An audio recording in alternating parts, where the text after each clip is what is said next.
Hello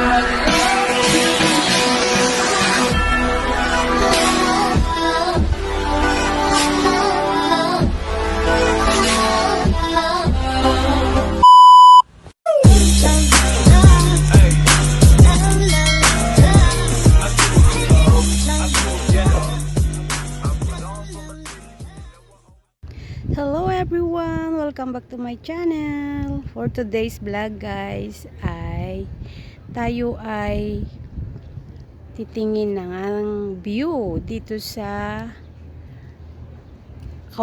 caldera. Nasa caldera pa rin tayo guys. At dito tayo sa kabilang side naman. Ito yung sinasabi nilang church na pink. Yan po ang church na pink. At ito naman po yung pinipilaan ng mga turista dito. Itong church na to guys. Itong church na to guys ay napaka-famous. Sobrang famous ito guys dahil lahat ng turista dito sila nagpapapicture. Umaabot pa ng layo ng pila para lang magpa-picture dito guys. Ayan o. Napaka-famous itong church na to dito sa Santorini guys. Kasi yung mga turista, pumipila sila ng napakalayo ng pila para lang makumuha ng picture dito guys. Ayan. Dito tayo sa kabilang area. At ito nga yung sinasabi kong pila guys, may tao doon sa taas na iyon. At pumipila sila dyan guys para makakuha lang ng picture dito sa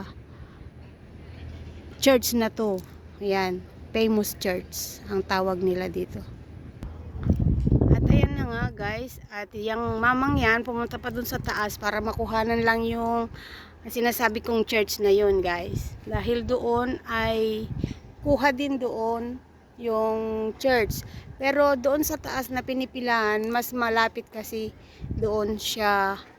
Pag doon sila pumila, mas malapit, mas maganda. Ayun o.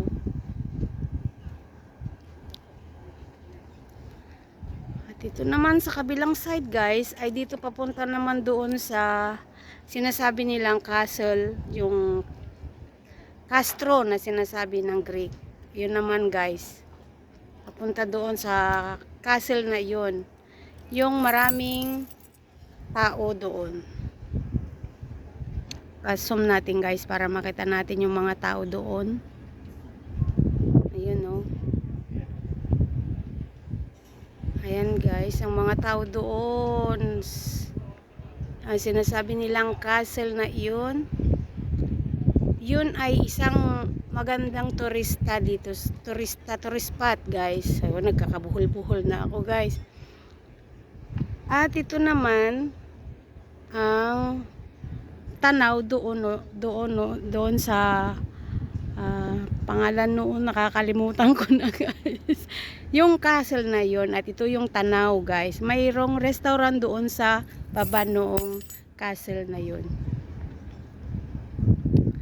At ito na nga yung kabuuan ng caldera views dito sa Santorini Island. Oh, napakaganda guys.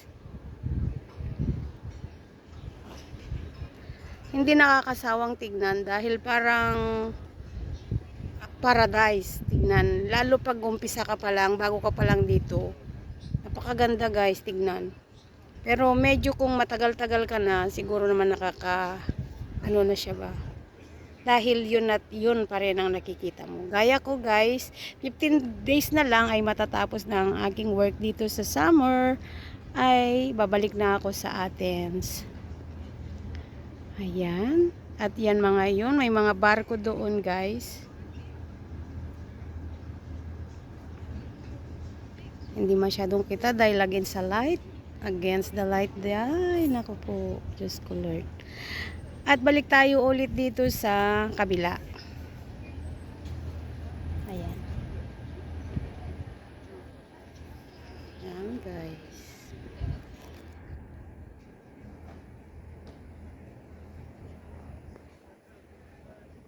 Ayan yung babae dun sa taas. Nakipila lang yan para makapagpa-picture naman dito sa yan. Pila para makapagpa-picture ng maayos guys. Okay?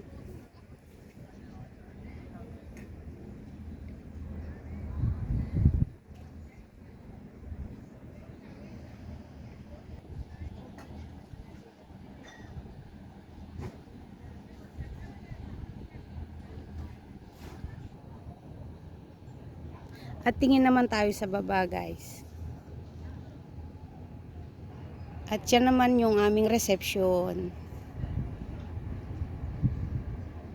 May 5 bila kaming nililinisan dito.